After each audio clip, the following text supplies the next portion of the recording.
The morning light cut through the floor-to-ceiling windows of the Sterling Hotel's boardroom like a blade.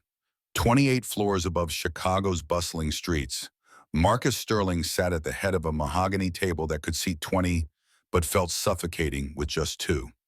His father, Victor Sterling, stood at the window, hands clasped behind his back, surveying the city he had conquered 40 years ago as a penniless immigrant.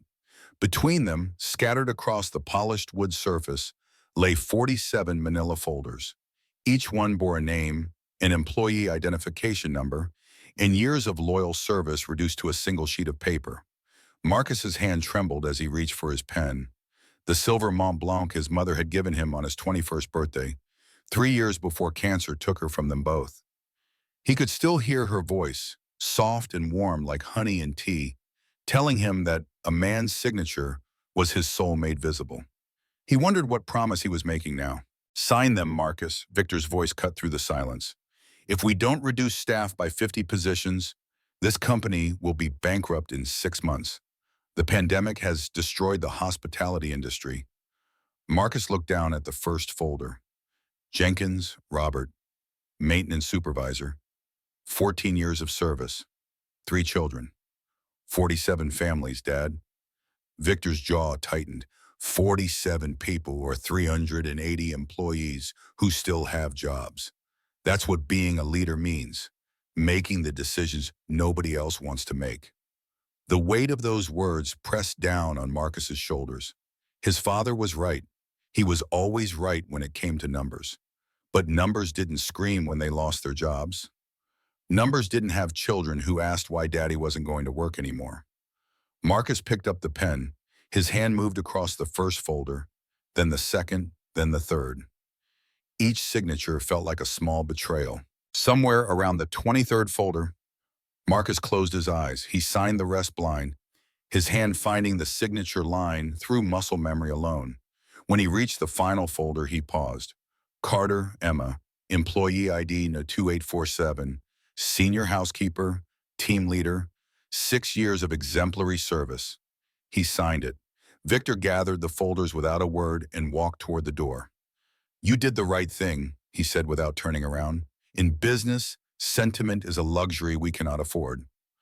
The door closed with a soft click, leaving Marcus alone with the morning light and the ghost of his signature on 47 lives.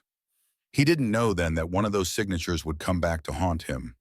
That 18 months later, he would meet the consequences of his decision in the form of a 6-year-old girl pretending to eat from empty plates. 18 months later, Marcus woke in his penthouse apartment to the sound of nothing.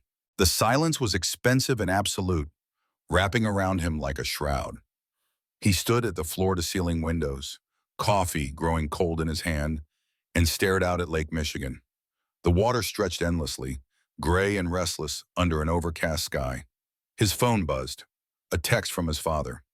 "Board meeting 9 a.m. David Chen presenting expansion proposal. Prepare to challenge it." Marcus set down the coffee without drinking it.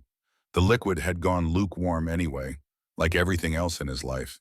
He dressed in the uniform of success. Italian suit, hand-stitched. Swiss watch, inherited. German shoes, polished to a mirror shine. Each piece of clothing was armor, carefully selected to project confidence and control. But underneath, Marcus felt like a child playing dress-up, pretending to be a man who knew what he was doing.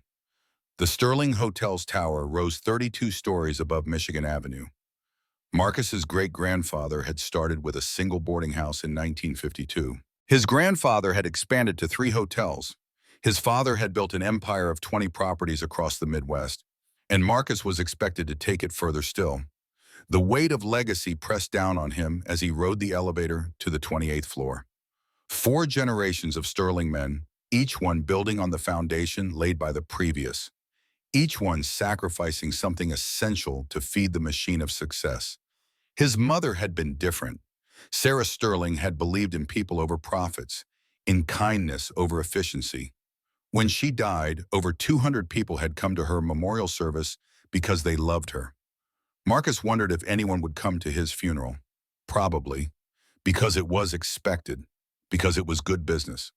But would any of them weep real tears? The boardroom was already full when Marcus arrived. 12 faces turned toward him, David Chen sat halfway down the table, laptop open, presentation ready. He was 45 years old, ambitious, brilliant, and utterly ruthless. The kind of man Victor Sterling respected. The kind of man Marcus was supposed to become. Good morning, Marcus. David's smile didn't reach his eyes. Ready to hear about our expansion into the Southeast market? Marcus took his seat. His father sat at the opposite end, those sharp gray eyes missing nothing. Catherine Ross, the HR director, sat to his right. She had been the one to process the termination papers 18 months ago. David began his presentation. 3 new hotels in Atlanta, Nashville, and Charlotte. Total investment, $45 million. It was solid, aggressive, achievable. Then David got to the financing section. To fund this expansion while maintaining our current cash reserves, I propose an 18% reduction in operational costs. This would require terminating approximately 60 non-essential staff positions, primarily in housekeeping and maintenance. When the words hit Marcus like a physical blow, 60 more people, 60 more families. We just laid off 47 people 18 months ago, Marcus said carefully. You want to cut 60 more? And thanks to those difficult decisions, we survived the pandemic. David leaned back confident. We can't expand if we're carrying unnecessary labor costs. These are people, David, not line items on a spreadsheet. They're both. Sentiment doesn't pay the bills, Marcus. There it was, the same argument his father had used, the same logic that had convinced Marcus to sign those 47 folders. Marcus looked around the table. Some board members nodded in agreement with David. His father sat motionless, face unreadable. I disagree, Marcus said quietly. I think we should be investing in our current employees, not eliminating them. David smiled. Is that what you're doing with your secret second chance program? The one you've been running without board approval? The room went silent. Marcus felt everyone's eyes turned toward him. How did you know about that? Marcus asked. Catherine mentioned it in passing, something about rehiring a few former employees. David's tone was casual, but his eyes were sharp. How much company money have you been spending on the pet project? Marcus's hands clenched under the table. He had been quietly reaching out to some of the 47 people they had terminated, offering them positions, helping with relocation costs, trying to undo the damage. He had used discretionary funds, but David was right to call it unauthorized. I've been correcting a mistake, Marcus said. Victor Sterling spoke for the first time, his voice cutting through the room. What mistake would that be, son? Marcus met his father's gaze. The mistake of treating people like they're disposable. Well, the silence was suffocating. Finally, David Chen broke it. I move that we hold a vote of confidence on Marcus Sterling's leadership. If his unauthorized spending cannot be justified with concrete returns within 30 days, I propose he step down as CEO. Marcus watched as several board members nodded slowly. He had spent company money without authorization. He had allowed personal feelings to influence business decisions. Those were sins that demanded consequences. Victor Sterling didn't defend his son, didn't challenge David's proposal. He simply watched Marcus, waiting to see how he would respond. Fine, Marcus said, standing up. His chair scraped against the floor. 30 days. I'll show you that investing in people is investing in profit. And if I can't prove it, I'll resign. He walked out without waiting for a response. Behind him, he heard the murmur of voices, the smooth machinery of corporate politics grinding forward. Marcus took the elevator down to the lobby and stepped out into the September afternoon. For the first time in 5 years, he left the office in the middle of the workday without a destination in mind. He just walked. The city streets felt foreign under his feet. Marcus loosened his tie, the silk suddenly feeling like a noose. The September air was cool, carrying the scent of late summer flowers. People passed him on the sidewalk, lost in their own worlds. Life happening all around him, and Marcus felt like a ghost passing through it all. After 20 minutes of wandering, Marcus found himself at the entrance to Riverside Park. He didn't remember making the conscious decision to come here. The park was old, forgotten. The grass needed cutting. The benches wore layers of peeling paint. But there was something honest about it. Marcus stepped through the iron gates and followed a winding path deeper into the park. Old oak trees formed a canopy overhead, their leaves just beginning to turn gold and crimson. Otherwise, the park was largely empty on this Wednesday afternoon. He found a bench under a massive oak tree and sat down heavily. From here, he could see a good portion of the park. Children's playground equipment stood silent and empty. A small pond reflected gray clouds. The city skyline rose in the distance, but here nature persisted. Marcus closed his eyes and breathed deeply. For the first time all day, the tightness in his chest began to ease. In this moment, Marcus Sterling was not a CEO, not a sterling heir. He was just a man, breathing autumn air. "Mom," he whispered to the empty air, "what am I doing with my life?" No answer came, but Marcus could imagine what his mother would say. She would take his hand in both of hers and look at him with those kind brown eyes. "You're losing yourself, sweetheart. You're becoming what everyone expects instead of who you are." Marcus opened his eyes, blinking against tears. When had he last cried? Somewhere along the way, he had learned to keep everything locked inside where it couldn't interfere with business. But he felt weak now. One strong wind, and he might shatter completely. That's when he saw her. At first, she was just a small figure in the distance, maybe 20 yards away under another oak tree. Marcus almost didn't notice her, but something made him look. A little girl sat on a faded gray blanket. The blanket was remarkable for all the wrong reasons. Patches covered patches in a quilt of desperation. Different fabrics sewn together with uneven stitches. Not artistic, just functional repairs made by someone trying to keep something whole long past its natural lifespan. The girl wore a blue dress that might have been pretty once. Now it was faded, the hem unraveling, the sleeves too short for arms that had outgrown it months ago. Her hair was dark brown, curly, pulled back in a ponytail that looked like it had been tied by small hands without benefit of a mirror. But it was what she was doing that made Marcus lean forward. She was having a picnic. 3 plastic plates sat arranged on the blanket in front of her, the kind of cheap plastic plates from a dollar store, slightly warped, colors faded. 2 plastic cups completed the table setting. Everything was arranged with careful precision. The plates were empty. Marcus watched as the little girl picked up an invisible fork. Her small hand closed around air with perfect form. She mimed scooping food from the empty plate, her movements slow and careful. Then she raised the invisible fork to her mouth and chewed. Actually chewed, her jaw working as if she were eating something real. She set down the invisible fork and picked up one of the empty cups, raised it to her lips, tilted her head back slightly, licked her lips as if savoring invisible juice. There was no smile on her face. No imagination sparked joy of a child lost in pretend play. Her expression was serious, focused, almost businesslike. This wasn't a game. The little girl reached for the invisible fork again, and Marcus saw her hands clearly. Thin, too thin. The bones of her wrists stood out sharply against pale skin. Her cheeks, which should have been round with childhood fullness, were slightly hollow. Marcus was really looking. He found himself standing before he made the conscious decision to move. His feet carried him across the grass toward the oak tree, toward the gray blanket, toward the little girl pretending to eat from empty plates.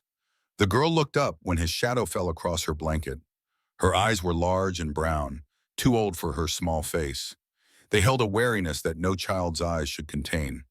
She didn't smile, just watchful, assessing. "Hi," Marcus said, surprised by how rough his voice sounded. He cleared his throat. "I'm sorry to interrupt. What are you doing?" The girl glanced down at her empty plates, then back up at him. For a moment, Marcus thought she wouldn't answer. Then she spoke, her voice soft but clear. "I'm having a picnic." "I see that," Marcus gestured at the blanket. "What are you eating?" Something flickered in those 2 old eyes. "I'm not really eating. I'm just pretending." The words landed in Marcus's chest like stones. "Pretending?" The girl nodded. "My mom says, if I pretend I'm eating, I won't feel so hungry. So I practice." She paused, then added with heartbreaking matter-of-factness, "It helps, a little bit." Marcus felt the world tilt slightly. He lowered himself to the ground, sitting cross-legged at the edge of the blanket. Up close, he could see more details. The dress was stained in places, carefully scrubbed but never quite clean. The girl's sneakers had holes in the toes, the laces replaced with string. Her fingernails were clean but ragged. "Where's your mom?" Marcus asked gently. "Looking for work. She goes out every day." The girl picked up the invisible fork again, going through the motions with serious concentration. "I have to stay here until she gets back. The park is safer than—" She trailed off, realizing she was saying too much. Marcus's mind raced. A child alone in a park. A mother looking for work. Pretending to eat to stave off hunger. "What's your name?" he asked. The girl hesitated, then seemed to decide he wasn't a threat. "Lily." "That's a pretty name. I'm Marcus." Lily nodded but didn't respond. She was focused on her invisible meal, maintaining the fiction with an intensity that broke something in Marcus's heart. This was a child who had learned to cope with hunger by creating an elaborate fiction. This was survival dressed up as play. "Lily," Marcus said carefully, "are you hungry? Really hungry, I mean?" Those brown eyes met his again. For a long moment, she didn't answer. Finally, she reached into a small, worn backpack beside the blanket. She pulled out a piece of paper, folded into quarters, and held it out to him. Marcus took the paper with trembling fingers. He unfolded it slowly. The paper was lined, torn from a notebook. The handwriting was childish, the letters uneven, some backwards. But the message was painfully clear. "Please help me. I'm tired of pretending to eat. I'm really hungry." Marcus read the words 3 times. Each reading hit harder than the last. This little girl had written a cry for help and carried it with her, waiting for someone to see, someone to care. He looked up at Lily. She was watching him with those 2 old eyes, waiting for his reaction, not expecting anything. She had learned not to expect things, but hoping maybe. Just a little. "How long?" Marcus asked, his voice barely above a whisper. "How long have you been hungry?" Lily shrugged. "I don't remember not being hungry. A long time." Marcus folded the paper carefully and put it in his jacket pocket. One thought cut through all the others with crystal clarity. This child needed food, right now. "Lily, will you wait here for just a minute? I promise I'm coming back. I just need to get something." She nodded slowly, still wary but less guarded than before. Marcus walked quickly toward the park entrance. Near the gate, he had seen a hot dog cart. The man running it looked bored, waiting for customers. "2 chicken sandwiches," Marcus said, pulling out his wallet. "No, make it 3, and a large order of fries, 3 apples, 2 bottles of water, 1 milk, and a box of cookies, the biggest one you have." The vendor raised his eyebrows but assembled the order efficiently. Marcus paid without looking at the total, added a $50 tip, and took the bag. His hands shook as he walked back. Just food from a cart. But to that little girl, this might be the first real meal she'd had in days. Lily looked up when he returned. Her eyes went to the bag, widened slightly, but she didn't move. Just watched as Marcus sat down and began unpacking. "I wasn't sure what you liked," he said. "So I got a few things." He unwrapped one of the chicken sandwiches and placed it on one of the plastic plates. The real weight of real food on plastic that had held only air and hope. He set out the fries, the apples, the milk, the cookies. Lily stared at the plate. Her hands were in her lap, clenched together. She didn't move toward the food. Just stared as if the sandwich might disappear. "It's okay," Marcus said softly. "You can eat. There's plenty." Still, she didn't move. Marcus realized what was happening. This was too much, too good. She didn't trust it. "Here," Marcus said. He picked up the sandwich himself and took a bite. Chewed, swallowed. "See, it's good, and it's for you. All of it, I promise." Something in Lily's face crumbled. Not crying, not quite, but a breaking of the careful control she had maintained. Her hands reached out slowly, almost reverently, and picked up the sandwich. She brought it to her mouth, took a small bite, chewed carefully. Then she took a bigger bite, and another. She was eating too fast, Marcus realized. Eating like someone who didn't know when the next meal might come. "Slow down," Marcus said gently. "It's okay, and there's more for later, for you and your mom." At the mention of her mother, Lily paused. She swallowed, then spoke around a mouthful of bread and chicken. "Really? For my mom too?" "Of course, your mom must be hungry too." Lily nodded, suddenly serious again. Mom hasn't eaten in 2 days. She saves everything for me. But I know she's hungry because sometimes her stomach makes noise and she pretends she doesn't hear it. The words punched through whatever defenses Marcus had left. A mother starving so her child could eat. How many times had Lily pretended she was full so her mother would eat? Where do you live, Lily? She took another bite, spoke around it. In a car, the blue one behind the Sunrise gas station. Marcus felt something cold settle in his stomach. Not just hungry, homeless. This little girl was living in a car. How long have you been in the car? Since I was 5. I'm 6 now, almost 7. She said it without emotion, stating a fact. This was her normal. Marcus watched Lily eat, and with each bite she took, he felt something inside himself shift and crack and reform. He had known intellectually that the 47 people he had signed away must have suffered, but knowing and seeing were different things. Lily, he said carefully, your mom, where did she used to work? At a hotel, she cleaned rooms, but they made her leave when the sickness came. Do you remember the name of the hotel? Lily wrinkled her nose, thinking, Grand something, Grand Horizon, I think that's right, Grand Horizon Hotel. The name hit Marcus like a hammer. Grand Horizon, the flagship property of Sterling Hotels.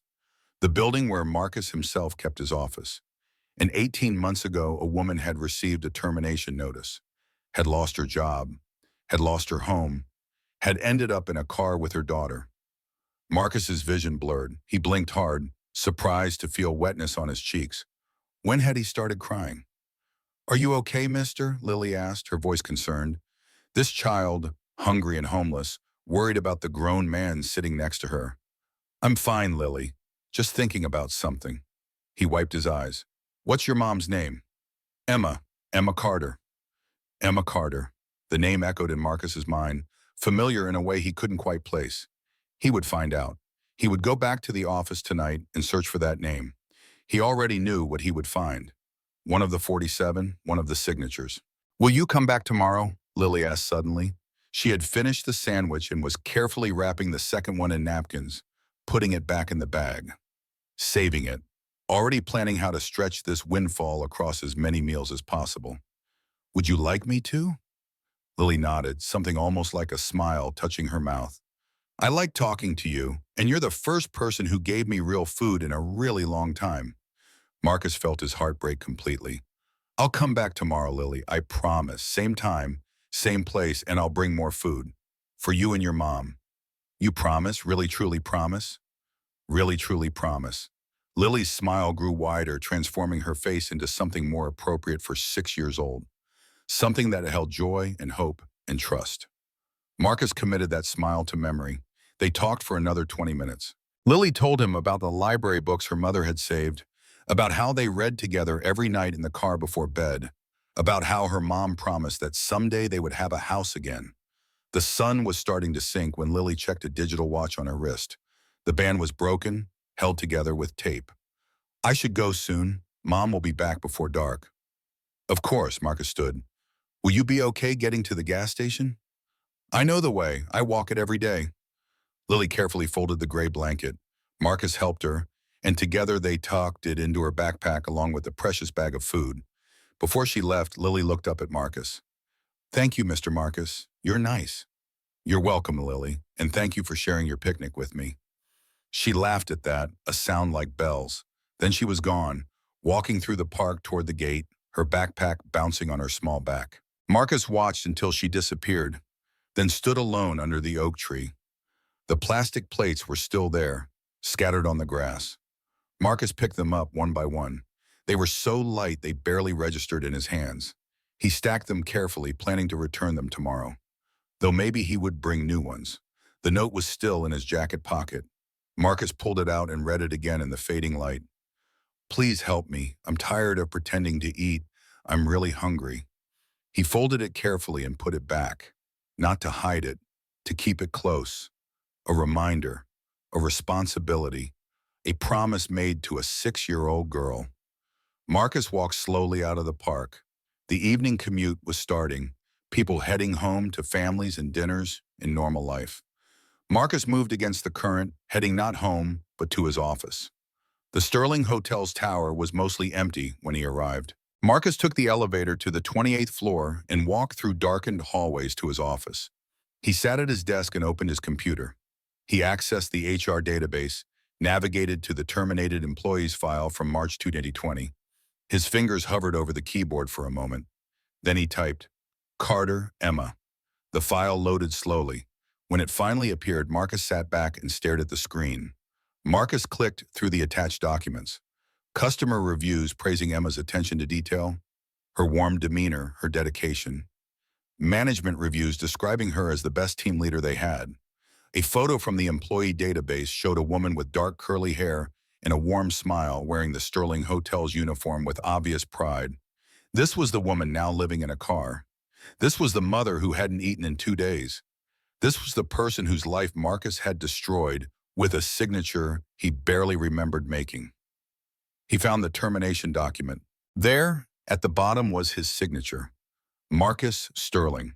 The letters looked confident, strong and clear. The signature of a man who knew what he was doing. But Marcus remembered the truth. He had signed this blind, had closed his eyes around document number 23 and let his hand move on autopilot. Emma Carter had been reduced to muscle memory, a flick of the wrist, and her whole life had collapsed. Marcus pulled out Lily's note and set it beside the keyboard. 2 pieces of paper, one official, typed, legally binding, one handwritten, childish, desperate, both equally powerful, both equally real. His phone buzzed, multiple messages from his father.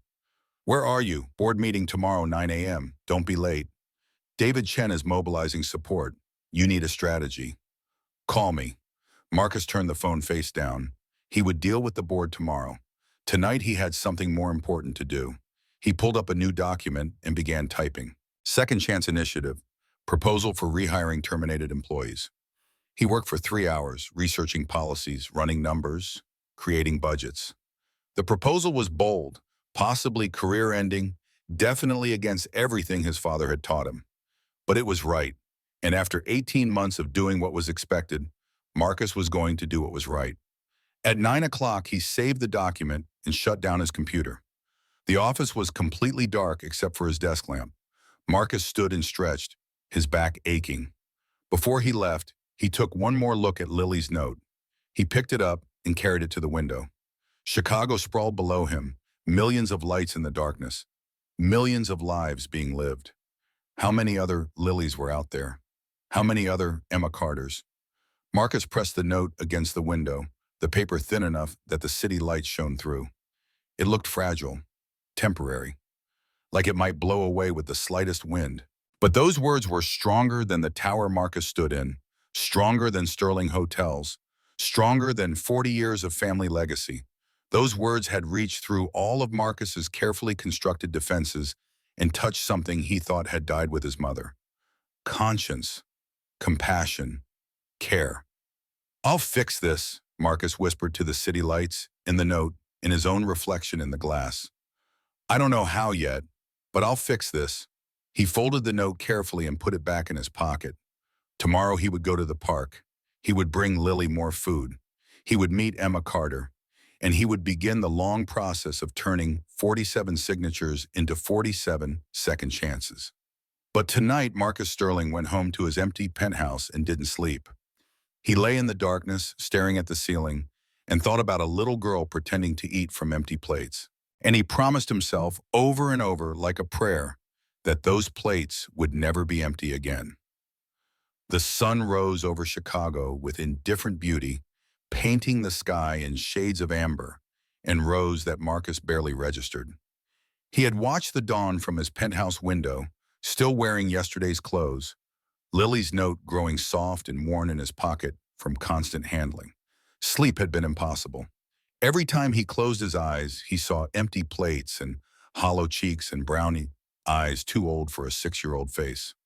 At 7 in the morning, Marcus showered and dressed with more care than usual. Not the armor of expensive suits and Italian leather. Today he chose khakis and a simple button-down shirt. Clothes that wouldn't intimidate a child or her mother. Clothes that said he was just a man, not a CEO, not someone who held the power to destroy lives with a signature. He stopped at a bookstore on his way, buying children's books he hoped Lily would enjoy. The Secret Garden, Charlotte's Web, Where the Wild Things Are, stories about adventure and hope and happy endings, stories where the hungry got fed and the lost got found, fantasy, his father would have called it, sentiment. But Marcus was learning that maybe sentiment was the only thing that really mattered. He arrived at Riverside Park at 2:30, half an hour early. The same bench under the oak tree sat empty, waiting. Marcus claimed it and set down the bags he had brought. Food and books. Simple gifts that felt inadequate against the magnitude of what he had done. At 5 minutes to 3, Lily appeared at the edge of the clearing. She wore the same faded blue dress, but someone had washed it. The fabric looked slightly cleaner, though the stains never quite came out.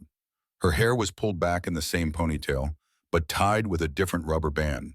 Yesterday's had been brown and broken. Today's was red and whole, small improvements.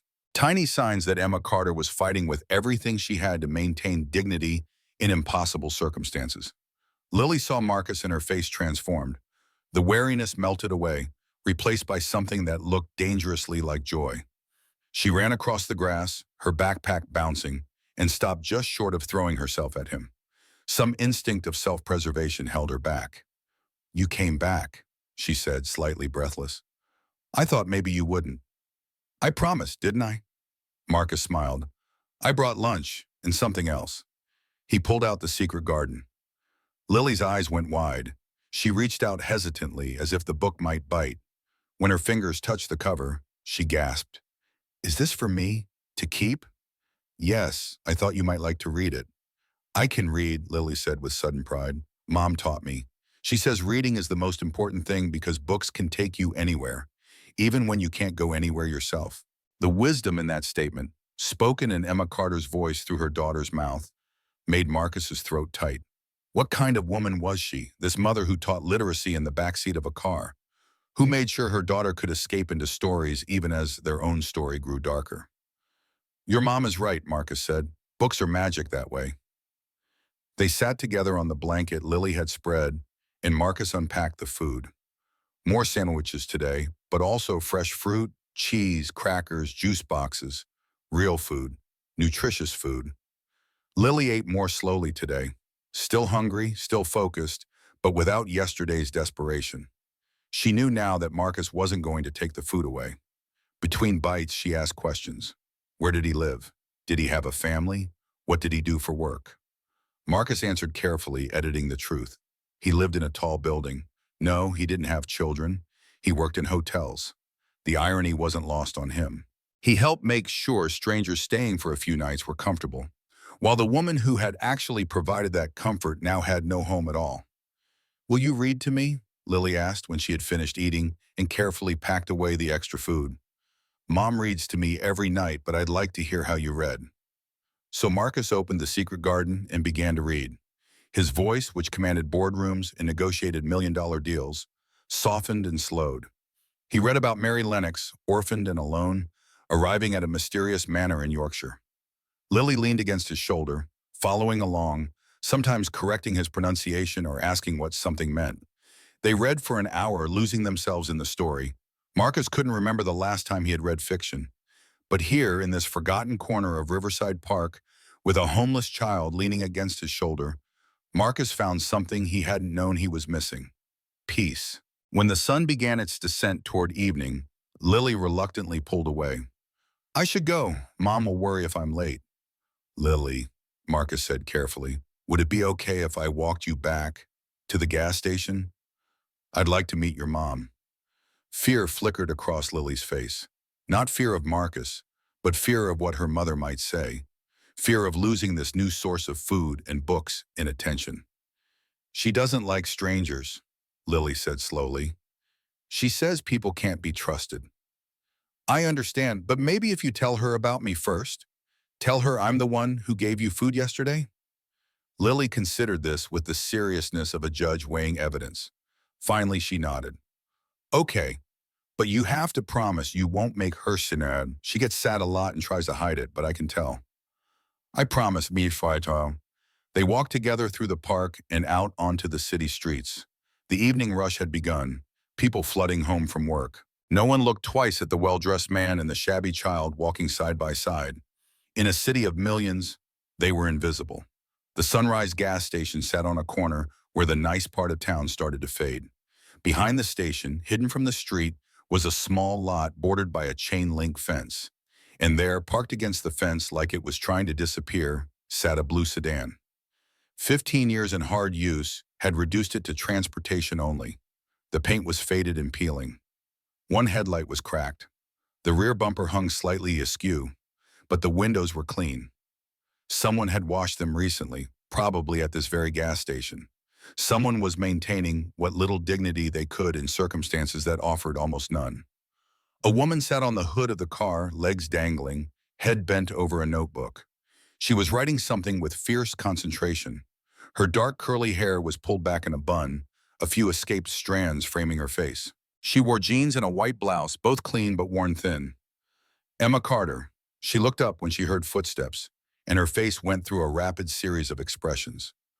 Relief at seeing Lily, confusion at seeing Marcus, fear, anger, all of it cycling through in the space of 2 seconds before settling into careful, guarded neutrality. Lily, Timo, Emma said, sliding off the hood. Who is this? This is Marcus, Mom, the one I told you about. Lily ran to her mother and hugged her waist. He came back today like he promised, and he brought books, real books I can keep. Emma's eyes never left Marcus's face.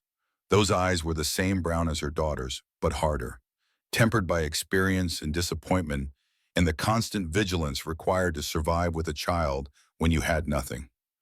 Thank you for your kindness to my daughter, Emma said, her tone formal and cold. But we don't need charity. The words were meant to wound, to establish boundaries, to push him away. Marcus understood. Pride was often all you had left when everything else was stripped away. It's not charity, Marcus said quietly. It's lunch shared with someone who became my friend. Lily kept me company yesterday when I was having a difficult day. I appreciated it. Emma's expression softened fractionally. She looked at Lily, who nodded enthusiastically. We read a book about a secret garden, Mom. Marcus reads really well. Different voices for different characters and everything. I see. Emma's hand rested on Lily's head, protective. Well, thank you for the food in the book, but we need to be going.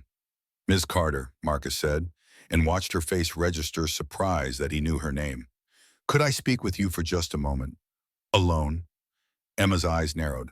Lily, go wait in the car, please. Lily hesitated, looking between them, then reluctantly walked to the sedan and climbed into the back seat. When she was out of earshot, Emma crossed her arms. How do you know my name? Your daughter told me, and I recognized it. Marcus took a breath, preparing to step off a cliff. You used to work at the Grand Horizon Hotel, team leader in housekeeping. Terminated in March 2020. Emma's face went pale, then flushed with anger. So you looked me up. What? To gawk at the poor homeless woman? No, Steve. Marcus pulled out his wallet, extracted a business card, and held it out. I looked you up because I needed to know if what I suspected was true. Emma took the card automatically, glanced down, then looked up sharply. Sterling Hotels. You work for them? I run them. I'm the CEO, and I'm the person who signed your termination papers. The silence that followed was profound and terrible. Emma stared at him, the business card crumpling in her hand. Her mouth opened, closed, opened again. When she finally spoke, her voice shook with barely controlled rage. You're the one who destroyed my life. Yes. You signed a piece of paper and didn't even think about what it would do to real people. To me. To my daughter. Emma's voice rose. Do you know what the last 18 months have been like? Do you have any idea? No, Marcus said, but I saw Lily yesterday, pretending to eat from empty plates. And I think I'm starting to understand. You understand nothing. Emma's hands were fists now. You sit in your office and make decisions that ruin people, and then you come here and, what? Offer some food and think that makes it okay? It doesn't make it okay. Nothing can make it okay, but I want to try to make it right. How? The word was a challenge, sharp as a knife. How do you make this right? Can you give me back 18 months? Can you give Lily back her childhood? Can you erase the memory of her asking me why we don't have a house anymore? Each question landed like a blow. Marcus stood under the assault and let it come. He deserved every word. I want to offer you your job back, Marcus said. Full position, same salary, actually better salary, 15% increase. And I can help with housing costs for the first few months while you get back on your feet. Emma laughed, a sound with no humor in it. My job back. How generous. And what do I have to do to earn this magnanimous gesture? What do you want from me? Nothing. I want nothing from you except a chance to correct my mistake. Your mistake. Emma shook her head. That's what I am to you? A mistake? My daughter goes hungry and that's just an unfortunate error in judgment? That's not what I meant. Marcus felt a frustration rising but pushed it down. I made a decision without understanding the consequences, without seeing the people behind the numbers. I saw that yesterday when I met Lily, and I can't undo what I did, but I can try to move forward differently. I don't want your pity. It's not pity. You were an excellent employee. Your reviews were exceptional. The hotel needs people like you. Needed, past tense. You decided I was disposable, remember? I was wrong. Those three words hung in the air between them. Marcus watched Emma's face cycle through emotions. Anger still, but underneath it something else. Exhaustion, the bone-deep weariness of someone who had been fighting too long with too few resources. Even if I believed you, Emma said slowly, which I don't, why now? Why come here? Why offer this? Because I met your daughter, because she handed me a note that said she was tired of pretending to eat, because I looked at empty plates and saw what my decision really meant. Marcus paused. And because 47 families lost their jobs when I signed those papers. I want to help all of them, but I'm starting with you. Emma stared at him for a long moment. I need to think about it. Of course, take all the time you need. And I don't trust you. I want that clear. You destroyed my life once. I'd be a fool to give you the chance to do it again. I understand. But Lily likes you, and she hasn't smiled like that in months. Emma's voice cracked slightly. So I'll think about it. For her. Marcus nodded. He pulled out another business card, wrote something on the back, and held it out. My personal cell phone. Call me if you decide you want to talk. Or if you need anything. Anything at all. Emma took the card but didn't look at it. She glanced toward the car where Lily's face was pressed against the window. You should go now. Will you be at the park tomorrow? Lily and I were in the middle of a good book. I don't know, maybe. Emma's defenses were rebuilding. Like I said, I need to think. Marcus wanted to say more, wanted to somehow convey the depth of his regret, but words felt inadequate. Actions would have to speak louder. Thank you for listening, he said, and please tell Lily I said goodbye. He walked away feeling Emma's eyes on his back. When he reached the street, he turned back once. She was still standing by the car, watching him with an expression he couldn't read. Then she turned and climbed into the driver's seat, and Marcus was dismissed. The walk back felt longer than it should have. Marcus replayed the conversation, analyzing every word, every expression. Emma hated him. That was clear. But she was considering his offer. That was something. His phone had been buzzing constantly. Marcus finally looked at it. 17 missed calls, 32 text messages, most from his father. The most recent, "Where are you? Board meeting in 30 minutes. Get here now." Marcus checked the time, 6:30. He had completely forgotten about the emergency board session David Chen had called, the one where they would discuss the vote of confidence. He should have felt panic, should have rushed to prepare his defense. But sitting in his car, thinking about Emma's anger and Lily's empty plates, Marcus found he didn't care as much as he should. Let them vote him out. What did it matter if Marcus lost his position but saved 47 families? Still, he started the car and drove toward the Sterling Hotel's tower. Not because he was afraid, but because he wanted to look his father in the eye and tell him the truth. That Marcus had been wrong. That they had both been wrong. The boardroom was full when Marcus arrived at 7 o'clock, an hour late. 12 faces turned toward him, most disapproving. David Chen sat in Marcus's usual seat at the head of the table, a subtle power play. Victor Sterling sat at the far end, his expression unreadable. "Nice of you to join us," David said, false pleasantry dripping from every word. "We were just discussing your unauthorized expenditures." Marcus remained standing near the door. "What expenditures?" "Catherine Ross informed us that you've been using company funds to rehire terminated employees, paying relocation costs, housing assistance, salary increases, all without board approval." David gestured to a spreadsheet projected on the screen. "Approximately $180,000 so far, with plans to spend significantly more. I use discretionary funds for emergency hiring. That's within my authority as CEO." "Emergency hiring?" David laughed. "These aren't at emergencies, these are charity cases. You're running a homeless shelter, not a hotel chain." Something in Marcus snapped. The careful control he maintained, the professional demeanor, the political dance.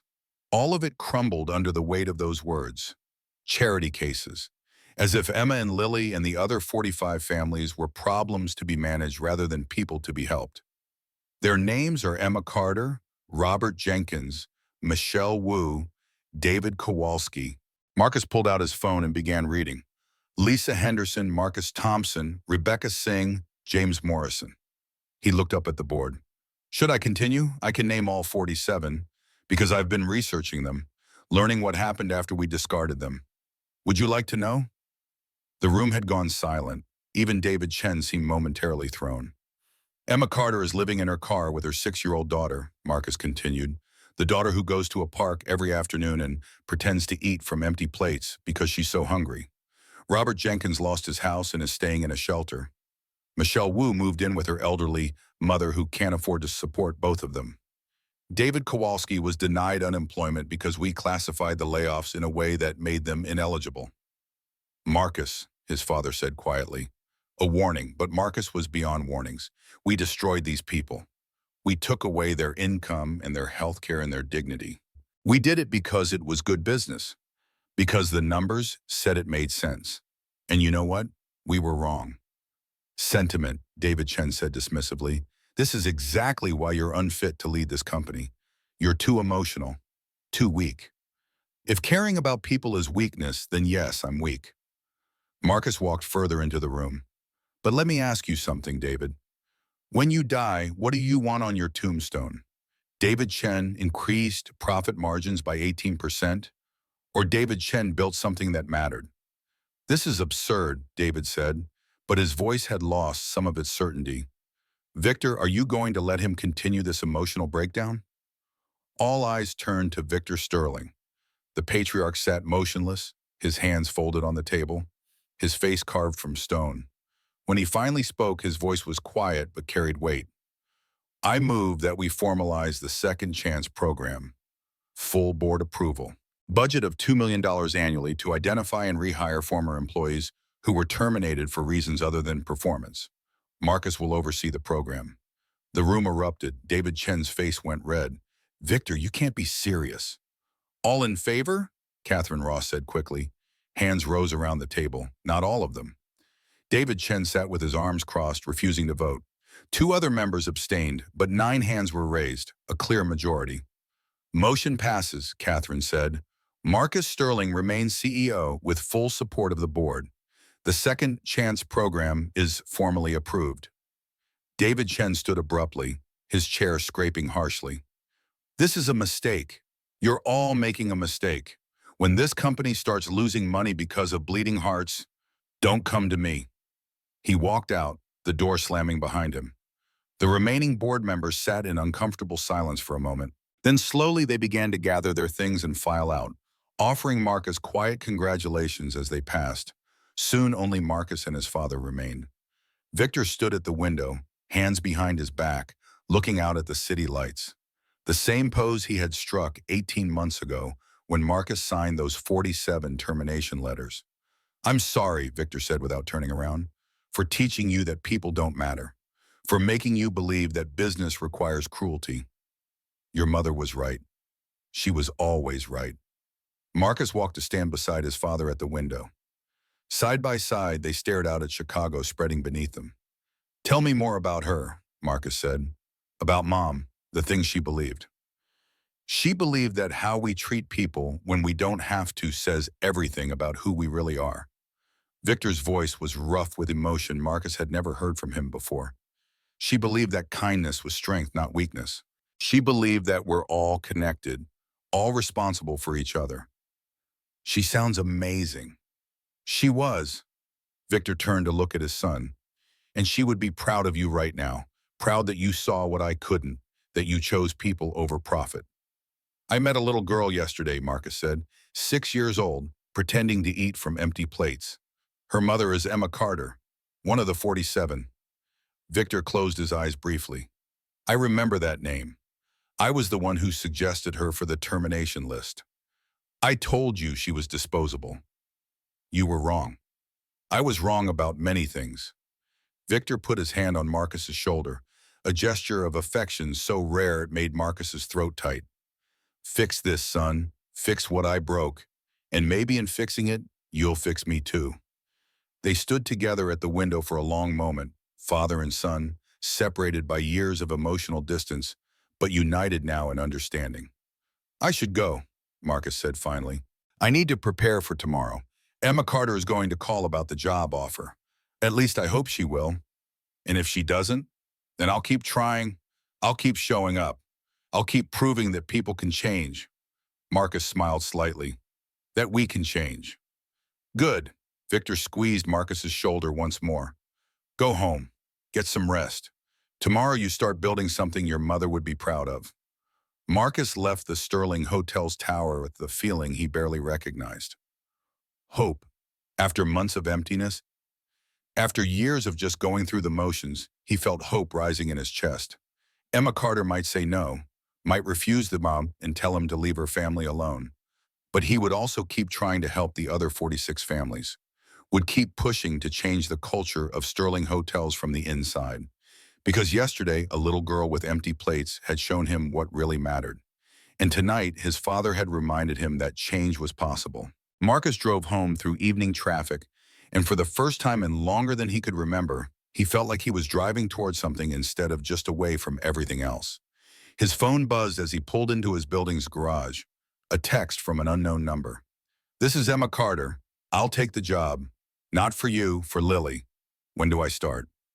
Marcus sat in his car, staring at the message, and felt tears prick his eyes.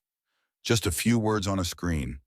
A woman swallowing her pride and accepting help from someone she had every reason to hate, choosing survival and hope over anger and fear.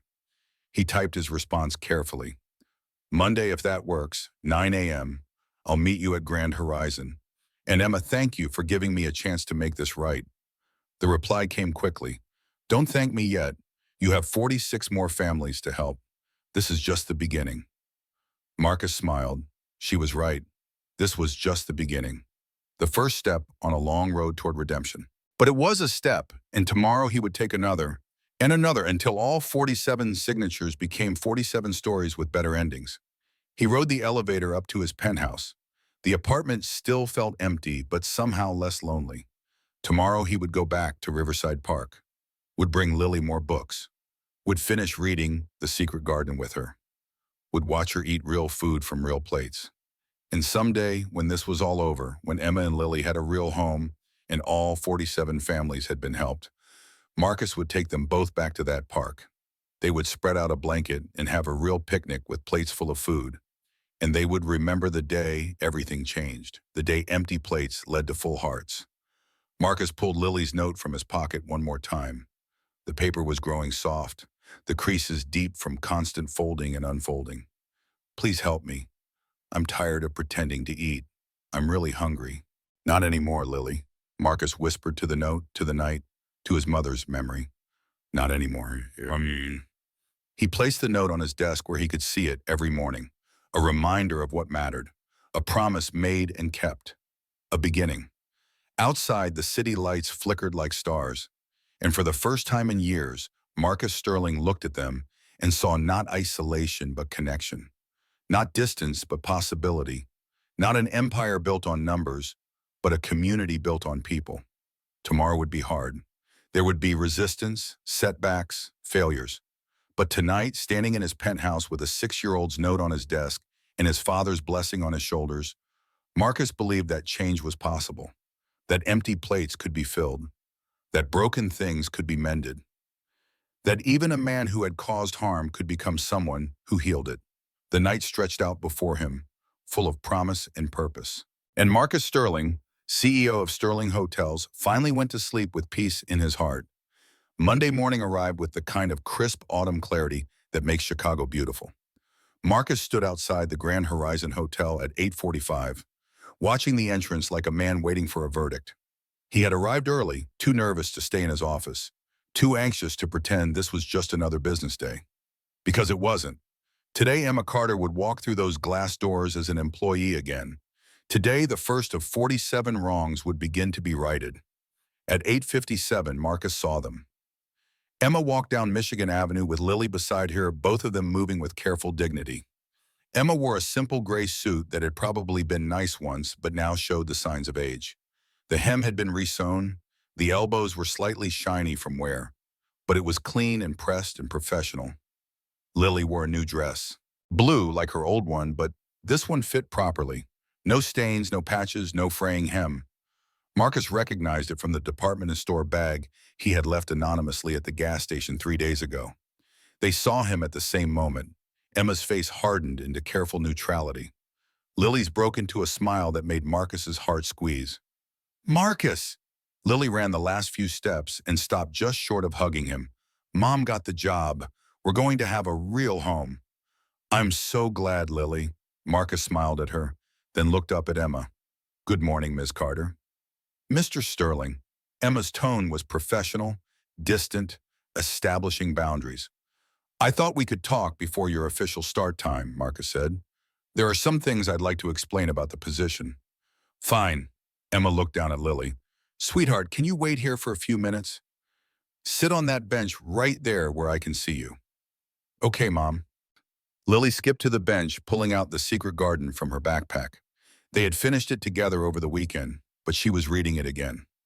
Emma followed Marcus through the Grand Horizons lobby. If she felt anything seeing this space again, the place where she had worked for 6 years, she didn't show it.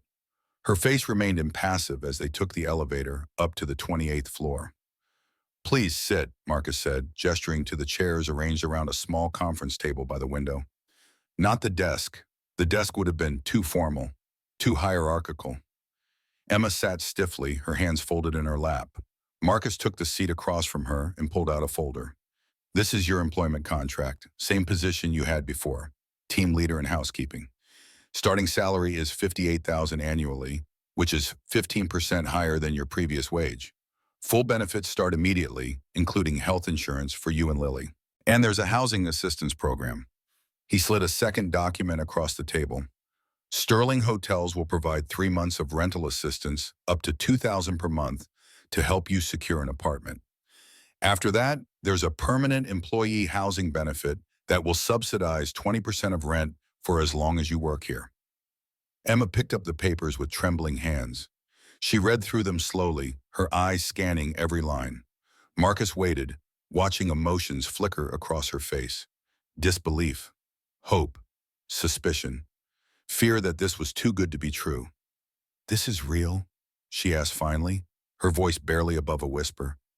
This isn't some elaborate way to humiliate me. It's real, and it's not just for you. Marcus pulled out another folder, thicker this time. These are the other 46 people who were terminated. I've been contacting them one by one. 32 have agreed to come back. Some moved away, some found other work they prefer. But 32 families are getting second chances.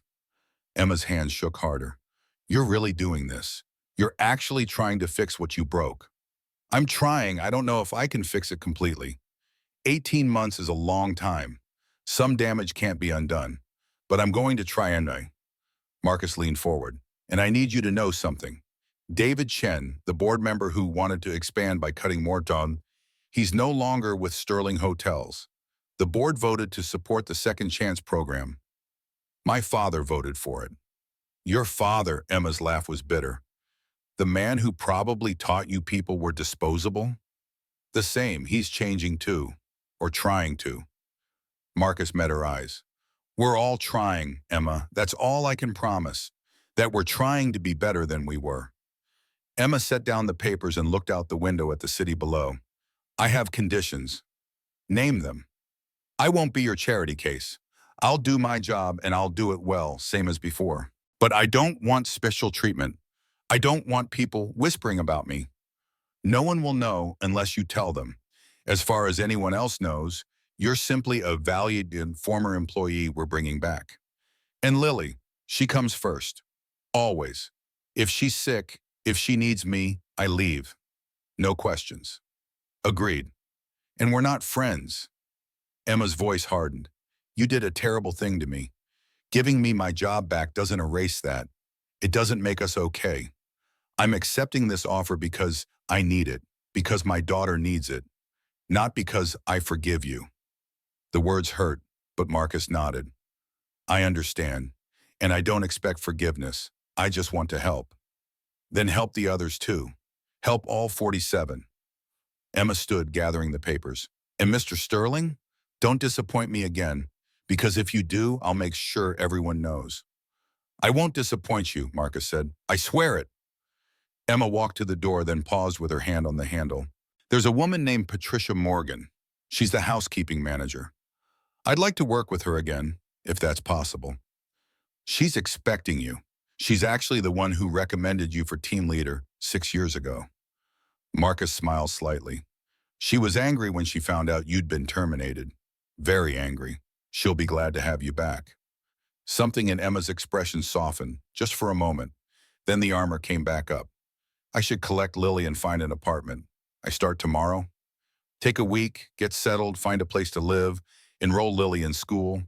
Your first paycheck will be advanced so you have money for deposits and furniture. Patricia knows you're coming and why you need time. Emma opened the door, then looked back one more time. Why are you doing this? Really? Is it just guilt? Marcus thought about the question, about empty plates and a 6-year-old's note and his mother's voice in his memory, about his father's transformation and what it meant to be human instead of just successful. I met your daughter pretending to eat from empty plates, he said finally, and I realized I'd become someone my mother wouldn't recognize, someone who valued money over people. I'm doing this because I want to be someone different, someone better, and because you and Lily deserve better than what I gave you. Emma held his gaze for a long moment. Okay, she said quietly. Okay. She left, and Marcus sat alone in his office. Through the window, he watched Emma and Lily walk down the street below, hand in hand. They stopped at a crosswalk, and Lily looked up at her mother with a smile that was visible even from 28 floors up. That smile, Marcus thought, was worth more than every dollar Sterling Hotels had ever earned. The next week passed in a blur of apartment hunting and paperwork and small miracles. Emma found a 2-bedroom apartment 3 blocks from Lincoln Elementary School. 3rd floor, no elevator, but clean and safe and affordable with the housing assistance. The landlord had been skeptical at first, a single mother with an 18-month gap in employment, but Emma's new contract and Marcus's reference letter had convinced him. Move-in day was a Saturday. Marcus had offered to help, but Emma had politely refused. Some things she needed to do on her own. But she had agreed to meet him at Riverside Park afterward at 2 o'clock, their usual time. Marcus arrived early, as always, carrying bags of food and a new book, Charlotte's Web. Lily had asked for it specifically, saying her teacher had mentioned it was about friendship. At 2 o'clock exactly, Lily came running through the park entrance. She wore jeans and a pink sweater, her hair in 2 braids instead of the usual ponytail. She looked different, happier, more like a normal 7-year-old and less like a child who had learned to survive impossible circumstances. Marcus! Marcus, guess what? She threw herself at him, and this time there was no hesitation, just pure joy. I have my own room, with a real bed and a window that looks at a tree, and Mom says I can paint the walls any color I want. That's wonderful, Lily. Marcus hugged her back, feeling his throat tight with emotion.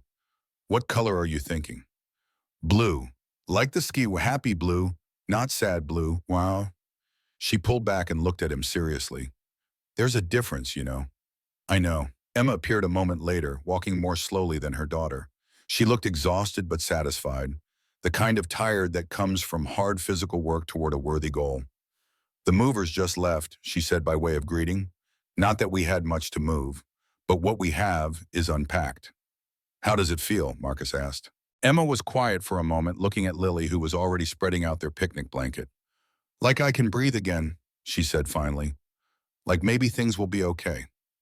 They sat together on the blanket and Marcus unpacked lunch. It had become a ritual over the past week. These Saturday afternoon picnics under the oak tree. The first few had been awkward, Emma maintaining careful distance while Lily chattered happily. But slowly, incrementally, Emma had begun to relax, to smile occasionally, to participate in the conversation instead of just monitoring it.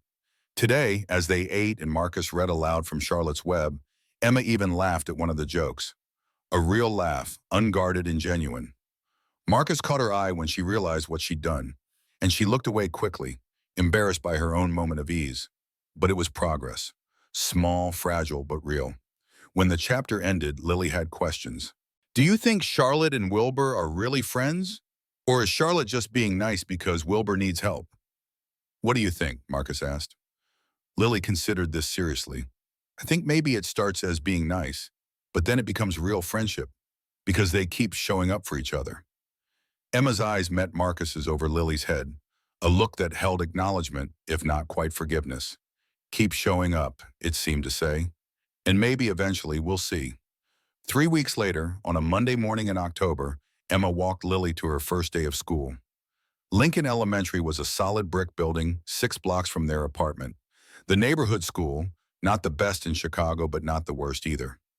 Good teachers, diverse student body, programs for kids who needed extra help. Lily wore the uniform Marcus had bought. Navy skirt, white blouse, navy cardigan with the school crest. Her backpack was new, filled with supplies Emma had purchased with her first real paycheck. Pencils and notebooks and crayons and glue. The ordinary tools of childhood that had been impossibly out of reach just a month ago. Are you nervous? Emma asked as they approached the entrance. Lily shook her head, but her hand gripped Emma's tightly. A little bit. What if the other kids don't like me? They'll love you. You're smart and kind and funny. Who wouldn't like you? Kids who have always had houses and food and schools, Lily said quietly. Kids who don't know what it's like to be different and... Emma stopped walking and knelt down to Lily's level. Listen to Maya, what we went through doesn't make you less than anyone. It makes you stronger. It makes you someone who understands things other kids don't understand yet. And someday, that's going to matter. Promise? Promise. They walked into the building together and Emma's heart clenched at how small Lily looked in the crowded hallway. But her daughter held her head high, following the signs to Mrs. Henderson's second-grade classroom. The teacher was a woman in her 50s with kind eyes and laugh lines. She welcomed Lily warmly, introduced her to the other students, and showed her to a desk by the window. Emma lingered in the doorway, reluctant to leave. Lily turned and waved. I'll be okay, Mom, I promise. Emma waved back, then forced herself to walk away. In the hallway, she leaned against the wall and took several deep breaths. Her daughter was in school. Her daughter had a real classroom and a real teacher and real classmates. Her daughter had a future again. Emma pulled out her phone and, before she could second-guess herself, sent a text to Marcus. First day of school accomplished. Thank you for everything. The reply came quickly. She's going to do great. And Emma, so are you. Emma stared at the message for a long moment, then put her phone away. She wasn't ready to call it friendship.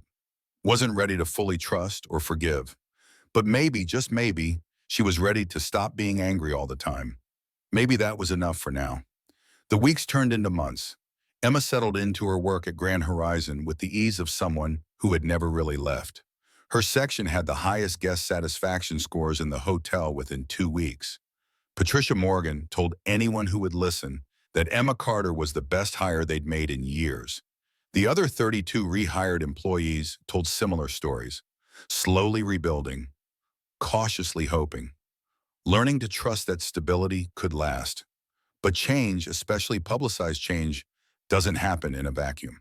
6 months after Emma's return, on a Tuesday morning in March, a journalist named James Mitchell from the Chicago Tribune published an article that would test everything Marcus had built. The headline read, Sterling Hotel CEO's guilty conscience.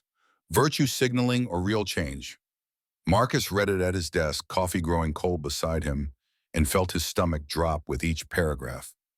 Mitchell had done his homework. He had interviewed Emma, though she had refused to give details about her personal situation. He had talked to other rehired employees, to board members, to industry experts.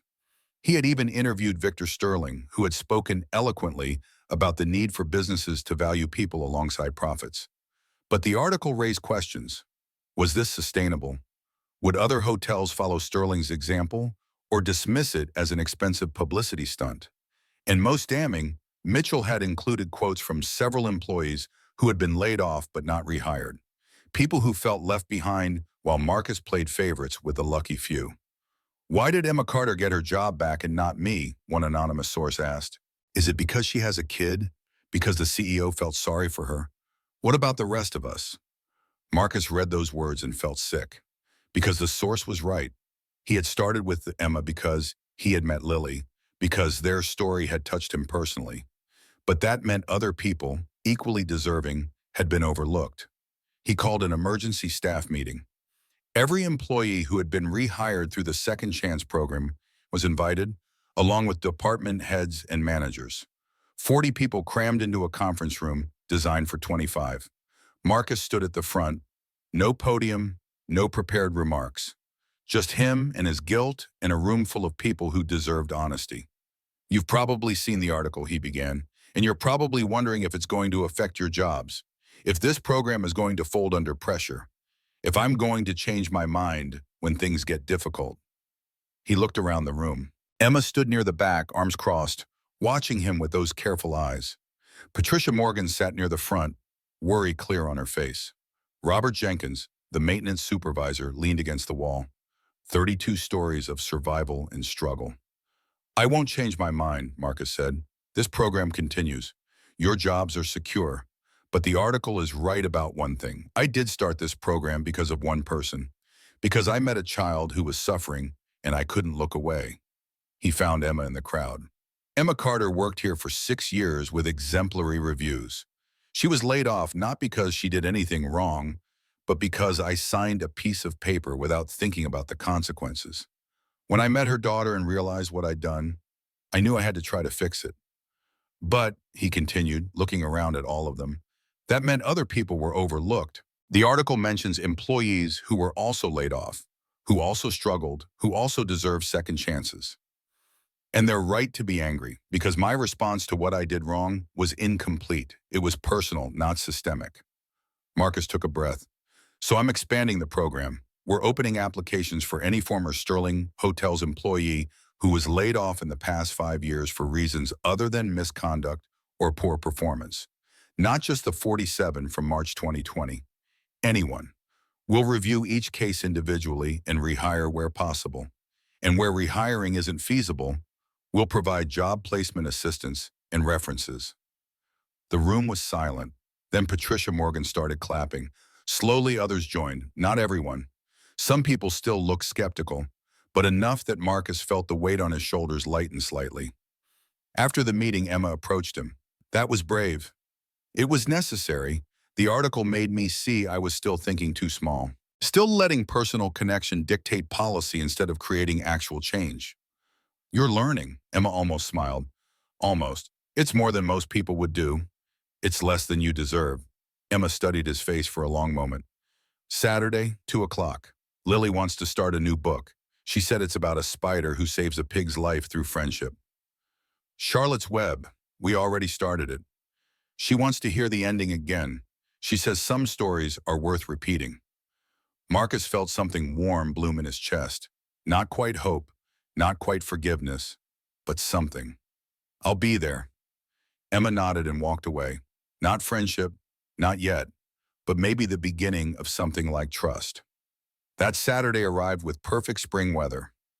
Marcus got to Riverside Park early, as had become his habit. The red and white checked blanket he had bought months ago was folded in his bag, along with lunch for 3 in the final chapters of Charlotte's Web. At 10 minutes to 2, a car pulled up near the park entrance. Not Emma's blue sedan, a black town car that Marcus recognized immediately. Victor Sterling emerged slowly, leaning heavily on a cane Marcus hadn't known his father needed. At 73, Victor was finally showing his age. The ramrod-straight posture had softened. The commanding presence had gentled. But his eyes were still sharp, still missing nothing. "Dad," Marcus said in surprise, "what are you doing here?" Victor looked uncomfortable, his expensive suit out of place in the casual park setting. "I wanted to meet them, the people who changed my son." He paused. "If that's all right." Before Marcus could respond, Lily came running through the park entrance, Emma walking more slowly behind her. Lily saw Marcus and waved, then stopped short when she noticed Victor. "Who's that?" she asked, suddenly cautious. "That's my father," Marcus said. "Victor Sterling. Dad, this is Lily Carter, and her mother, Emma." Emma had stopped walking, her body tense, ready to grab Lily and run if necessary. Her eyes went from Marcus to Victor and back again, calculating threat levels. Victor seemed to understand. He stood very still, making himself as non-threatening as a tall man in an expensive suit could make himself. "Ms. Carter," he said, his voice gentle, "I wanted to apologize. To you personally, for my role in what happened." Emma stared at him, processing. "You're the one who built Sterling Hotels." "I am, and I'm the one who suggested your name for termination. I told Marcus you were expendable." Victor's voice wavered slightly. "I was wrong." The silence stretched out. Lily moved closer to her mother, watching the adults with those two old eyes that missed nothing. Finally, Emma spoke. "Thank you for saying that. And this must be Lily." Victor looked at the little girl with something like wonder. "I've heard a lot about you." "Are you Marcus's dad?" Lily asked, her natural curiosity overcoming caution. "I am. He talks about you sometimes. He says you are learning to be nicer." Victor laughed, a real laugh that transformed his face. "Yes, I am. I used to be very mean, but I'm trying to be better." "Why were you mean?" Lily asked with a child's directness. "I forgot something important. I forgot that I used to be like your mother. A long time ago, I came to this country with nothing. No money, no home, no food. I slept in a shelter and went hungry, just like you did." Lily's eyes widened. "Really?" "Really, and someone helped me. A man who gave me food when I was hungry, even though he didn't have to. He saved my life." Victor's voice was thick with emotion. "I forgot about that. I forgot where I came from. I forgot to be grateful. I forgot to be kind." "But you remembered," Lily said. "That's what's important. Mom says everyone makes mistakes. What matters is if you fix them." Victor looked at Emma, who nodded slightly. "Your mother is very wise. Would you like to stay?" Lily asked suddenly. "We're having a picnic, and Marcus is going to read about Charlotte and Wilbur. Charlotte dies at the end, but it's still a good story because her babies live on." Victor glanced at Marcus, who nodded. Then at Emma, who hesitated before nodding as well. "I would like that very much," Victor said. They sat together on the red and white checked blanket. Victor Sterling, patriarch of a hotel empire, lowered himself carefully to the ground with Emma's assistance. Lily nestled between Emma and Marcus, and Victor sat across from them, his cane laid carefully beside him. Marcus opened Charlotte's Web and began to read. The final chapters, where Charlotte grows weak from laying her egg sac, where she asks Wilbur to take care of her babies, where she dies alone at the fairground, her life's work complete. Lily cried when Charlotte died, even though she knew it was coming. Emma's arm tightened around her daughter. Victor pulled out a handkerchief and wiped his eyes without shame. And Marcus read on, about Wilbur carrying Charlotte's egg sac back to the barn, about the babies hatching in spring, about how most of them ballooned away on the wind, but 3 stayed, about how Wilbur never forgot Charlotte, even as he made new friends. Some things, Marcus read in closing, especially those that we love, we never forget. He closed the book and set it down gently. For a long moment, no one spoke. Then Lily said, "That's like us." "What do you mean, sweetheart?" Emma asked. "Charlotte helped Wilbur when he needed it, and then her baby stayed to keep being friends with him." Lily looked at Marcus, then at Victor. "You're helping us now, and maybe someday we'll help other people, like Charlotte's babies." Emma's eyes were bright with tears. "Yes, baby, that's exactly right." Victor cleared his throat roughly. Your grandmother Sarah would have loved you, Lily. She believed exactly what you just said. That kindness creates more kindness. That helping one person can change everything. I wish I could have met her, Lily said. She would have loved you, Victor repeated. He looked at Marcus. And she would be proud of what you're doing, what you are all doing. They ate lunch together in comfortable silence. Not the awkward quiet of strangers, but the peaceful quiet of people who had earned each other's company. Emma passed sandwiches. Victor told stories about Marcus as a child. Lily asked 1,000 questions about everything from hotels to how old Victor was, to whether Charlotte's babies really could write words in webs. As the sun began to sink toward evening, Lily yawned and leaned against Emma's shoulder. The excitement of the day, the emotional weight of the story, had exhausted her. We should go, Emma said softly. It's almost dinner time. Same time next week? Lily asked through another yawn. Can Victor come too? Marcus looked at his father, who looked at Emma. She hesitated, then nodded slowly. Same time next week. I'll be here, Victor promised. I wouldn't miss it. They packed up the blanket and the remains of lunch. Emma shouldered her bag, and Lily held her hand. Before they left, Emma turned back to Marcus. Thank you, she said simply. For today. For everything. Thank you for giving me a chance to be better than I was. Emma almost smiled. Then she and Lily walked away through the lengthening shadows, heading home to their apartment, their real life, their second chance. Marcus and Victor stood together, watching them go. She doesn't forgive you, Victor observed. Not completely. No, and I don't deserve it. Marcus looked at his father. But she's letting me try. That's more than I have any right to expect.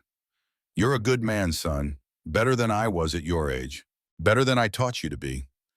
You taught me business. Mom taught me humanity. I'm finally learning to combine them. Victor put his arm around Marcus's shoulders, a gesture of affection that felt both new and old. Your mother would be proud. I'm proud. They walked out of Riverside Park together as the sun set over Chicago, and somewhere in one of those glowing windows, Emma and Lily were making dinner in their small kitchen, safe and warm and home. 1 year later. The lobby of the Grand Horizon Hotel had never looked like this. Rows of chairs faced a draped monument in the center of the marble floor. Hotel staff in crisp uniforms mingled with guests in business casual.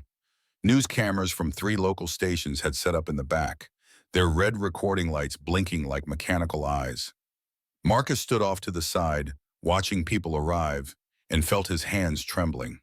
In his jacket pocket, worn soft as silk from a year of handling, was Lily's note. He had carried it every day, a talisman and a reminder. Today he would finally let it go, or rather he would share it with the world. Nervous? Victor asked, appearing at his elbow. His father looked older than he had a year ago, moved slower, leaned more heavily on his cane. But his eyes were brighter, more alive, more present. Terrified, Marcus admitted. What if this is too much? What if Emma feels like I'm exploiting Lily's story? You asked her permission. She said yes. Stop second-guessing. Victor squeezed his son's shoulder. This matters. What you're doing here matters. A commotion at the entrance made them both turn. Emma and Lily had arrived. Lily wore a blue dress, not the faded, patched one from 2 years ago, but a new dress in the same shade. A deliberate choice, Emma had explained when she showed it to Marcus last week. A way of honoring where they'd been while celebrating where they were now. Emma wore a simple black suit, her dark curly hair pulled back. She looked professional, confident, and only slightly nervous. In the past year, she'd been promoted to assistant housekeeping manager. Patricia Morgan was already grooming her for the top position when Patricia retired next year. Lily saw Marcus and waved, then grabbed Emma's hand and pulled her through the crowd. Is it time? Are we doing it now? Almost, sweetheart, Emma said. She looked at Marcus and something passed between them. Not quite friendship, even after a year of Saturday picnics, but something deeper. Understanding, maybe. Mutual respect born of shared purpose. Thank you for this, Emma said quietly, for doing it right, for not making it about you. It was never about me, Marcus replied. It was always about her, about all of them. He gestured to the crowd, and Emma followed his gaze. Scattered throughout the chairs were 39 other families. The 32 originally rehired, plus 7 more from the expanded program. Robert Jenkins sat near the front with his 3 children. Michelle Wu helped her elderly mother into a seat. David Kowalski chatted with James Morrison, comparing notes on their new positions. 40 families out of 47. 5 had moved too far away to return. 2 had declined for personal reasons, but 40 had come back. 40 stories of second chances. 40 lives rebuilt. Patricia Morgan tapped a microphone at the front of the room. If everyone could please take their seats, we're ready to begin. The crowd settled. Marcus moved to the podium, Emma and Lily taking seats in the front row beside Victor. The weight of expectation pressed down on Marcus's shoulders, but it was a different weight than before. Not the burden of legacy or profit margins, the weight of responsibility to tell the truth, to honor what had been lost and celebrate what had been found. Thank you all for coming, Marcus began, his voice echoing slightly in the marble space. A little over 2 years ago, I made a decision that destroyed 47 lives. I signed termination papers for 47 employees without thinking about the consequences, without seeing the people behind the names. He paused, letting the words settle. In the back, camera operators leaned in closer. I told myself it was necessary, that it was good business, that I was saving the company, and maybe that was true, but it was also true that 47 families lost everything because I couldn't see beyond the numbers on a spreadsheet. Marcus pulled Lily's note from his pocket and held it up. The paper was fragile now, transparent in places from constant handling. But the words were still legible. 18 months after those terminations, I met a little girl in Riverside Park. She was sitting on a patched blanket, pretending to eat from empty plates. When I asked her why, she told me her mother had taught her to pretend so she wouldn't feel so hungry. He saw Lily sit up straighter in her seat, holding Emma's hand tightly. That little girl gave me this note. Marcus unfolded the paper carefully. It says, "Please help me. I'm tired of pretending to eat. I'm really hungry." 7 simple words that changed my life. His voice cracked slightly. He cleared his throat and continued. That little girl was Lily Carter. Her mother, Emma Carter, was one of the 47. She had been a team leader in housekeeping at this hotel for 6 years, an exemplary employee by every measure. I signed her termination papers without ever seeing her face, without knowing she had a daughter, without understanding what my decision would mean. Marcus looked at Emma. Because of my signature, Emma and Lily lost their home. They lived in their car for 18 months. Lily went hungry.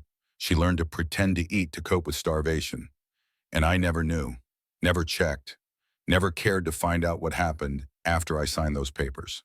The room was absolutely silent. Even the cameras seemed to have stopped their mechanical whirring. This memorial, Marcus gestured to the draped monument behind him, is not about me. It's not about Sterling Hotel's redemption or my guilty conscience.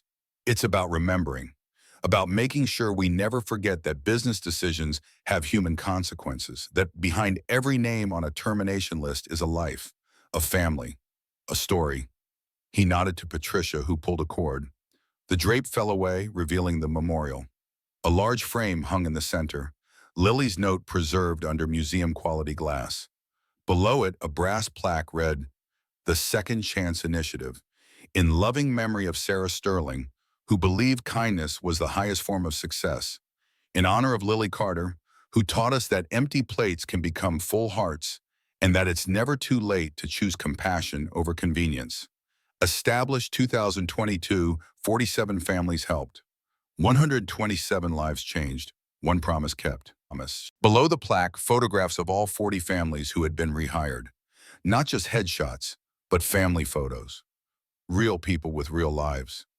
Mothers and fathers and children and hopes and dreams. Lily gasped when she saw it. She stood up, pulling Emma with her, and walked to the memorial. Her small finger traced the words of her own note, now preserved forever. "I'm going to be here forever?" she asked, turning to Marcus with shining eyes. "Forever," Marcus confirmed. "So everyone who walks through this lobby remembers. So every guest, every employee, every person who enters understands what we stand for." "We changed each other," Lily said with the wisdom that still surprised him. "You were hungry too, just for different food." A ripple of emotion went through the crowd. Several people were crying openly now. Emma knelt beside Lily, pulling her daughter into a hug. Victor stood slowly, leaning on his cane, and made his way to the podium. Marcus stepped aside, letting his father take the microphone. "I'm Victor Sterling," he said, his voice rougher than it used to be, but no less commanding. "I'm the one who built Sterling Hotels. I'm also the one who taught my son that people were disposable. That profit mattered more than compassion. That business and humanity were separate things." He looked out at the crowd. "I was wrong, and I'm sorry." The simple words landed with unexpected power. Victor continued, "50 years ago, I came to this country with nothing. I slept in homeless shelters. I went hungry. I was saved by a man who showed me kindness when he didn't have to. A man who saw me as human, not as a problem to be managed." "I forgot that," Victor said, his voice breaking. "Over the years, building this company, I forgot where I came from. I forgot what it felt like to be desperate, to be invisible, to be disposable." He looked at Marcus. "My son remembered. Or rather, a 7-year-old girl taught him to remember. And in doing so, she taught me as well." Victor turned to face the memorial. "This plaque says 47 families help, but that's not quite right. It's 47 families plus one, because Lily Carter didn't just save her own family. She saved mine too." He walked carefully to where Emma and Lily stood and extended his hand to Lily. "Thank you, Miss Carter, for teaching an old man that it's never too late to change." Lily took his hand solemnly, then surprised everyone by hugging him. Victor's arms came around the small girl, and his shoulders shook with emotion he no longer tried to hide. The room erupted in applause. Not polite corporate clapping, but real applause. The kind that comes from witnessing something genuine and true. Patricia Morgan returned to the microphone. "We'd like to invite Emma Carter to say a few words, if she's willing." Emma looked startled, then terrified. She shook her head firmly. But Lily tugged on her hand. "Come on, Mom, tell them." "I can't," Emma whispered. "I don't know what to say." "Tell them the truth," Lily said simply. "That's what Marcus did." Emma looked at Marcus, who nodded encouragement. Finally, reluctantly, she approached the podium. Her hands gripped the edges tightly, knuckles white. "I'm not good at speeches," she began, her voice shaking. "I'm a housekeeper. I clean rooms. I make beds. I make sure guests are comfortable." She paused. "Or at least I used to. Then I got fired, and I lost everything." Emma's voice grew stronger. "For 18 months, my daughter and I lived in our car. We were hungry. We were scared. We were invisible. People looked right through us like we didn't exist, like we didn't matter." She looked at Lily. "My daughter is the bravest person I know. She never complained, never cried. She just kept going, kept pretending everything was okay, kept pretending to eat when there was no food because she thought it would make me feel better." Emma's voice broke. "No 7-year-old should have to do that. No child should have to learn to lie to their own stomach. But she did, because I couldn't protect her, because I failed her." "Mom, no," Lily said, but Emma continued. "And then one day a man saw her, really saw her, not as a problem or a charity case, but as a human being who needed help. He didn't have to stop, didn't have to care, but he did." Emma looked at Marcus, and he kept showing up, day after day, even when I was angry, even when I told him I didn't trust him, even when I made it as hard as possible. She took a shaky breath. "This memorial isn't about Sterling Hotel's redemption. Marcus is right about that. But it's not just about Lily either. It's about all of us. Those 40 families who got second chances, who were seen, who were valued, who were told we mattered." Emma's eyes swept the crowd. "We're the lucky ones.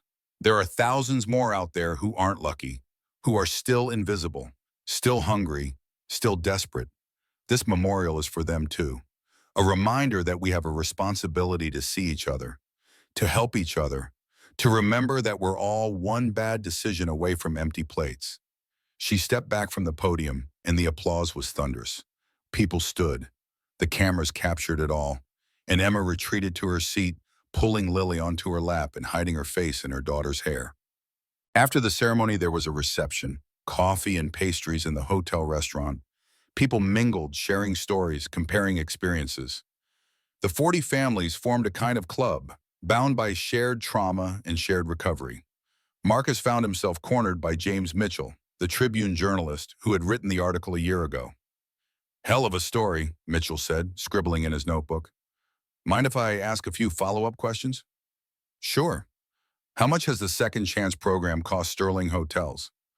"About $3 million over 2 years. Salaries, relocation assistance, housing subsidies, training programs." "And the return on investment?" Marcus smiled. "Employee retention is up 40%. Guest satisfaction scores are the highest in company history. Revenue is up 18%. We've been approached by 3 other hotel chains asking about implementing similar programs." "So it's good business?" "It's the right thing to do," Marcus corrected. "The fact that it's also good business is just a bonus." Mitchell nodded, still scribbling. "One more question. That little girl, Lily, you really just stumbled across her in a park?" "I did, and that changed everything."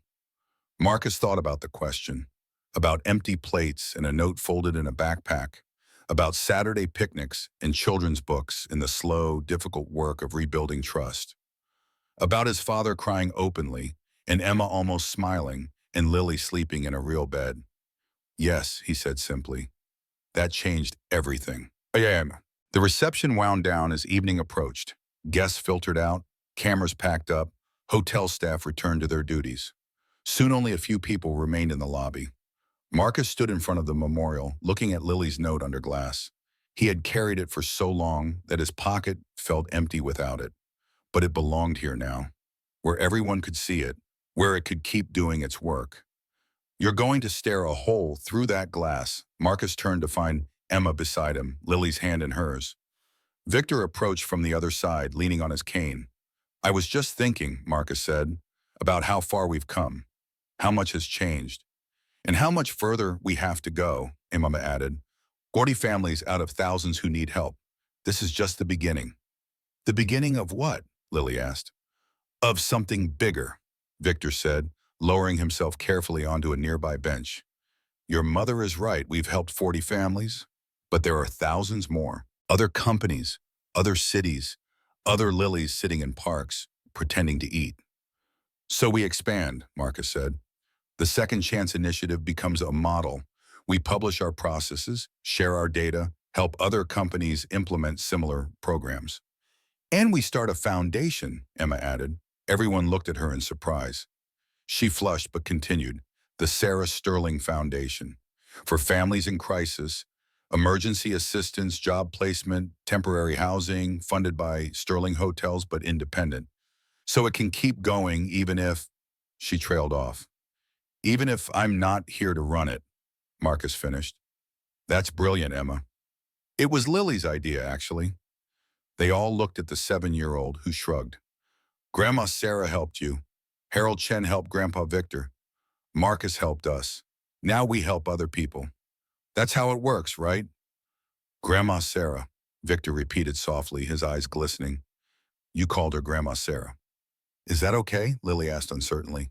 "It's more than okay." Victor pulled Lily into a hug. "It's perfect." Marcus felt something warm and complete settle in his chest. This was what his mother had always believed. That kindness created more kindness. That helping one person could change the world.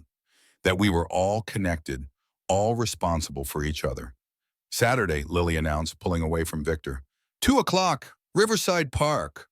We're starting a new book, Anne of Green Gables. It's about an orphan who finds a family." "I'll be there," Marcus said. "Me too," Victor added. They all looked at Emma, who rolled her eyes but smiled. "Fine, but I'm bringing actual picnic food this time. Those sandwiches from the cart are getting old." "Deal," Marcus said. They walked out of the grand horizon together. The sun was setting over Chicago, painting the sky in shades of gold and crimson. The city sprawled beneath them, millions of lives being lived, millions of stories unfolding. At the entrance, they paused. Emma's car was parked on the street, not the blue sedan anymore, but a newer Honda. Safe, reliable, room for groceries and school supplies, and all the ordinary necessities of a normal life. "Thank you," Emma said to Marcus. Not the first time she'd said it, but somehow this felt different, more final, more complete. For seeing us, for caring, for not looking away. Thank you for letting me try to make it right. Emma studied his face for a long moment. Then deliberately she extended her hand. Marcus took it, and they shook. A formal gesture that somehow meant more than any hug could have. Friends? Marcus asked tentatively. Emma considered. Let's start with colleagues who respect each other and see where it goes. I'll take it. Lily hugged Marcus, then Victor, then skipped to the car. Emma followed, and they drove away into the evening traffic. Victor and Marcus stood together, watching until the taillights disappeared. She might actually forgive you someday, Victor observed. Maybe, but that's not why I'm doing this. I know. Victor put his arm around his son's shoulders. You're doing it because it's right. Because your mother raised you to see people, not numbers. Because a little girl in a park taught you what really matters. They turned to look back at the hotel. Through the glass doors, they could see the memorial glowing under spotlights. Lily's note, the brass plaque, the photographs of 40 families. Your mother would be so proud, Victor said. I'm proud. You said that before. I'll keep saying it until you believe it. Marcus smiled. I'm starting to. They walked to Victor's car together. The driver opened the door, but Victor paused before getting in. Same time next Saturday, he asked. Same time, Marcus confirmed. Riverside Park, 2 o'clock. Don't be late. Wouldn't miss it. Victor drove away, and Marcus stood alone on the sidewalk.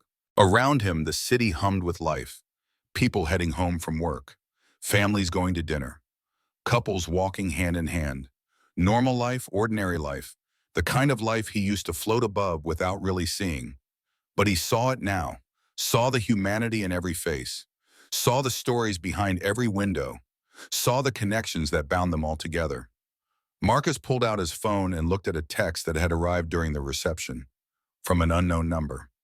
Saw the ceremony on the news. I was one of the 47. I moved to Seattle for a new job. But I wanted to say thank you. You gave me hope when I had none. You reminded me I mattered. I'll never forget that. Marcus read it twice, then saved it with all the other messages he'd received over the past year. 47 families, 127 lives, and counting. He put his phone away and looked up at the grand horizon one more time. The memorial was visible through the glass, a beacon for anyone who entered. A promise carved in brass and preserved under glass.